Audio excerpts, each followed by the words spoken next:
ఎందుకు ప్రత్యేక హోదా అంశంపై కేంద్ర రాష్ట్ర ప్రభుత్వాలు డ్రామాలాడుతున్నాయని జనసేన అధినేత పవన్ కళ్యాణ్ సార్ విమర్శించారు. ఇష్టారీతిగా రోజుకో మాట మాట్లాడుతుంటే చేతులు కట్టుకొని కూర్చోలేమన్నారు. గోటితో పోయేదానికి గొడ్డల దాకా తీసుకురావద్దని హితవు పలికారు. ఆంధ్రప్రదేశ్లో టీడీపీ పాలనే లేదని మినీ బీజేపీ పాలిస్తున్నట్టుందని ఎద్దేవా చేశారాయన. ఇంత సీరియస్గా వార్త చదువుతుంటే మీకు కోపం రావచ్చు, కానీ నిన్ననే మా సత్తిగాడు చెప్పిండు, పవన్ కళ్యాణ్ సార్ వార్తలని చాలా మర్యాదతో చాలా జాగ్రత్తగా చదవాలని హితబోధ చేశారు. ఆరం దినాల సంధి ట్విట్టర్ కూట్లే ఉద్యమం చేసిన పవన్ అన్న ఇయాల మళ్ళా మైకుల ముంగట్కొచ్చిండు.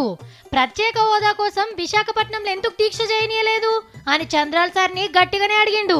గంట పర్మిషన్ ఇచ్చిండాల్సింది. ఈ రోజున మీరు ఆపేశారు, ఒక ఉధృతిని ఆపారు. దీనివల్ల మీరు పోస్ట్పోన్ చేయగలిగారు, కానీ ఆ ఉధృతిని దయచేసి ఇంక మీరు ఆపలేదు.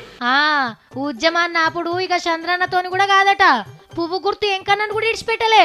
అంటే మీకు ప్రజలంటే వెంకయ్యనాయుడు గారు, మీకు ప్రజలంటే ఆటలుగా ఉందా? మీకు మేము చూస్తా చేతులు కట్టుకొని కూర్చుంటాం అనుకుంటున్నారా? మీరు దిగొచ్చారా మీరు?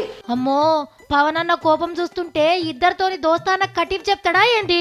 ప్రజల పక్షాన్ని నిలబడటానికి నేను సొంత కుటుంబంతో, సొంత అన్నయ్యతో కూడా నేను విభేదించి వచ్చిన వాడిని. కలిసి ప్రయాణం చేసాం, దాన్ని విభేదించి బయటికి రావడానికి నాకు పెద్ద ఇబ్బంది ఏం లేదు.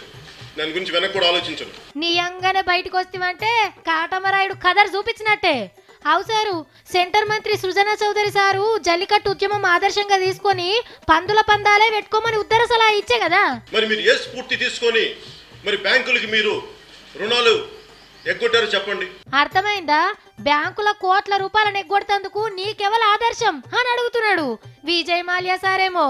కానీ పవన్ అన్న కోపం ఒక్క ప్రత్యేక హోదా కోసమే కాదుల్లో, 2 తెలుగు రాష్ట్రాలు తమిళనాడు, కర్ణాటక, కేరళ గురించి కూడా ఫైటింగ్ చేస్తున్నాడు. మన మీద ఉత్తర భారత లీడర్ల పెత్తనం ఇక సాగనీయమని కత్తి తిప్పిండు.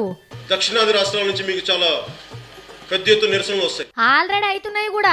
మొన్న తమిళనాడులో, నిన్న ఆంధ్రాలో, ఇవాళ కర్ణాటక, రేపు కేరళలో కావచ్చు కూడా. ఇంగ్లీష్, హిందీ టీవీలను, పేపర్లను కూడా గట్టిగానే అరుచుకుండు. దాదాపు 1500 మంది చనిపోతే కానీ తెలంగాణలో అక్కడ హెడ్లైన్స్ అవ్వవు, నేషనల్ హెడ్లైన్స్. కానీ ఢిల్లీలో ఒకటి తుమ్మినా, ఒకళ్ళు ఎవరో కాలు జారి పడిపోయినా అది మొత్తం జాతీయ న్యూస్.